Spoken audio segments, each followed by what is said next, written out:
street, wanting to slip back in bed warm and hear my parents waiting. Or just this remembering is what it comes to write the story of the time I wanted to move. I wanted to shake up the world. I wanted to get even from all the hurt, from all the sorrow. I wanted to get out of the trap. Just like tonight, I want to stay up and see tomorrow.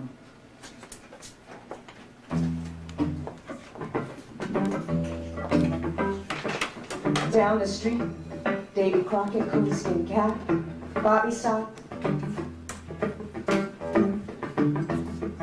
motorcycle, Presley, Brando, Dean.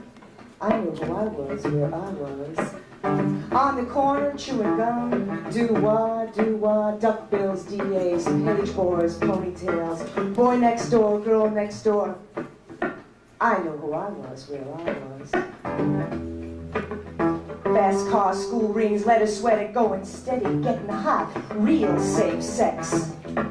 Talk of sweet things, June weddings, suburban paradise, mother at home. I knew who I was, where I was. Talk of sweet things, talk of sweet things. Crazy rebels, wretched loneliness, unwanted pregnancy, illegal abortion, spy scares, unemployment, displaced persons, migrant workers, segregation, integration, recession, atomic bomb. I knew who I was, where I was.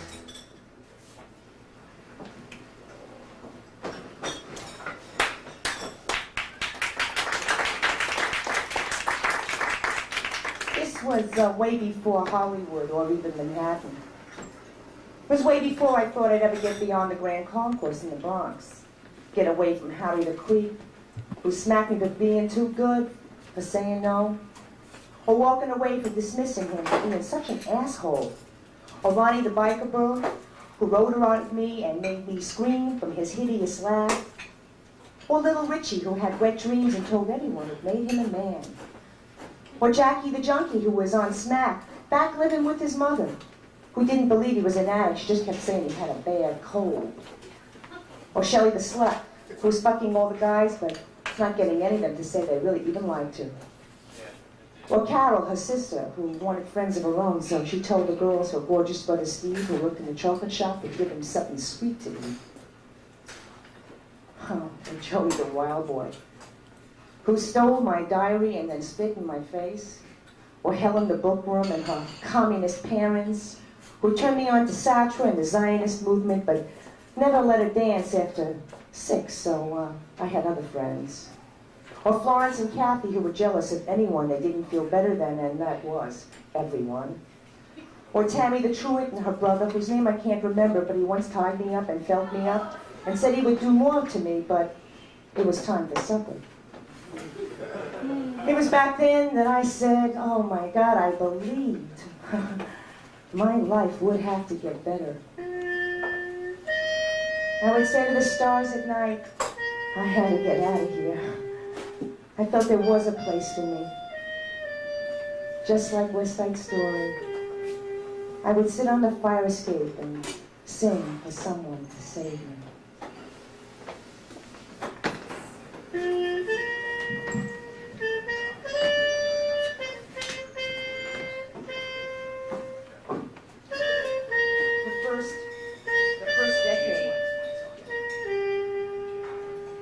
First decade, I remember, was 1960. My cousin and I played doctor while our parents discussed their losses, their wins in gin rummy.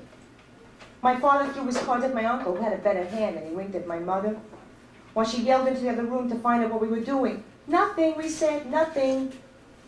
Not yet. We were still wearing our clothes, and when it was midnight, we took off our pants and realized everything was different. The 50s were over.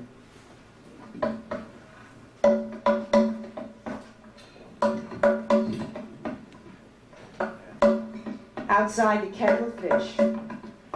When I started to hang out in the village, I was 14. Phil Oakes, Patrick Sky, John Hammond Jr. were older men in their late teens and early 20s. Smoking dope with Dave Van Ronk, Eric Anderson, and of course, Bob Dylan. Outside the kettle of fish or the bitter end, they'd stand with the winter smoke pouring out, hands thrust deep in their jeans, their cracked leather jackets, always too thinly dressed for the cold. Outside the kettle of fish, I'd remove my scarf, my woolen hat, and let them see my hair if they were watching. Sometimes they'd stroke the top of my head like I was a good pet. Outside the kettle of fish, standing across the street at Cafe Rienzi or the Cafe Figaro, where I would drink some strong coffee, smoke unfiltered cigarettes that I didn't inhale, read political manifestos, Naked Lunch, Evergreen magazine.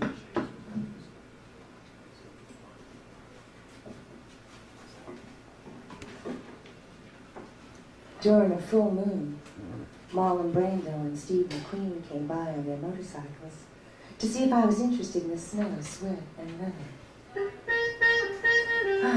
Even though I was behind the door, I could tell they were wondering, as they skidded up the street, blasting their taste in music, loud and hard.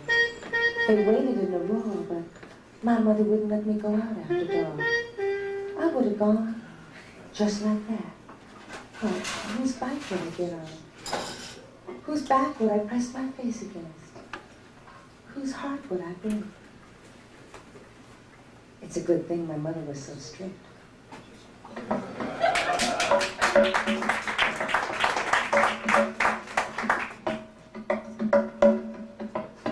Outside the kettle of fish, I would take the D train from the Bronx, touch the switchblade knife I slipped inside my black boot, which I never used, but it gave me confidence that no one would fuck with me. Before I got that knife, I would walk sideways down the sidewalk, drooling and giggling insanely. That kept people away, except the insane people who thought I was just fine. I got my knife from Michael, who had gray eyes and a gray tattoo on his arm.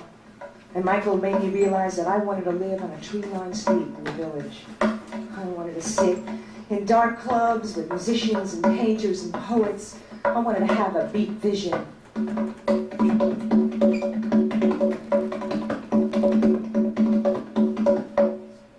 Outside the kettle of fish, I wanted to share my fear of conformity with all those cool guys and those gals with those white lips and dark eyes. I wished I didn't smile so much, so I'd fit in. And Michael said I was too nice, too sweet. That those guys were full of shit, to describe the way I'd moved through this world with people full of shit who never blinked their eyes and never smiled for most of my life. Outside the kettle of fish, Bob Dylan went electric and the village filled up with day glow and everybody smiled that wasn't too high and girls gained weight and boys always seemed to have their mouths kind of half open, half smiling, peace and love symbols. Outside the kettle of fish. When I got off the subway, I would look for Michael, but he was gone to Germany, to the army, where he wrote me letters about these museums that he was seeing, and a writer that I would like named Aeneas Nin, who wasn't published in the USA, not then. He told me not to get full of shit. Stay still and nice and sweet, like the girl he used to feel was too good for him in high school. Outside the kettle of fish, Michael died in 1969 of a heroin overdose. After he returned from the army, he fell in and out of odd jobs, odd women, coming to visit me at the bookstore in the village. Asked me to marry him one night, dressed in thin, cracked leather. His hands thrust deep in his jeans, he nodded outside in the winter smoke, his mouth pressed hot against the window display of the bestseller by Lillian Hellman, An Unfinished Woman.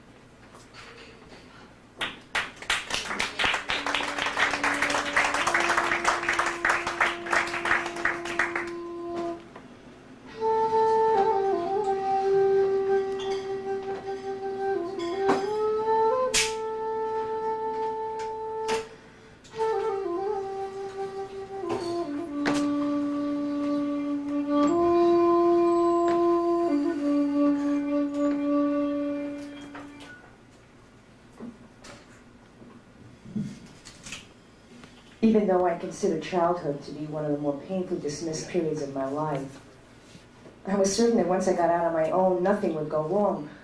I had evidence and a certain amount of incidents that proved that I was blessed. I had survived some bad boys, some bad drugs, and a bad neighborhood. I could count on God to be on my side. And then the man comes into your life.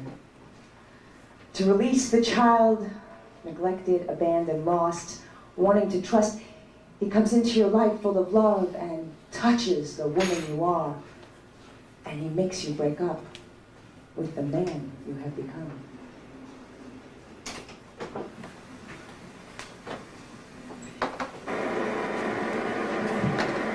Men, I can think about them and talk about them all day long. And sometimes I do.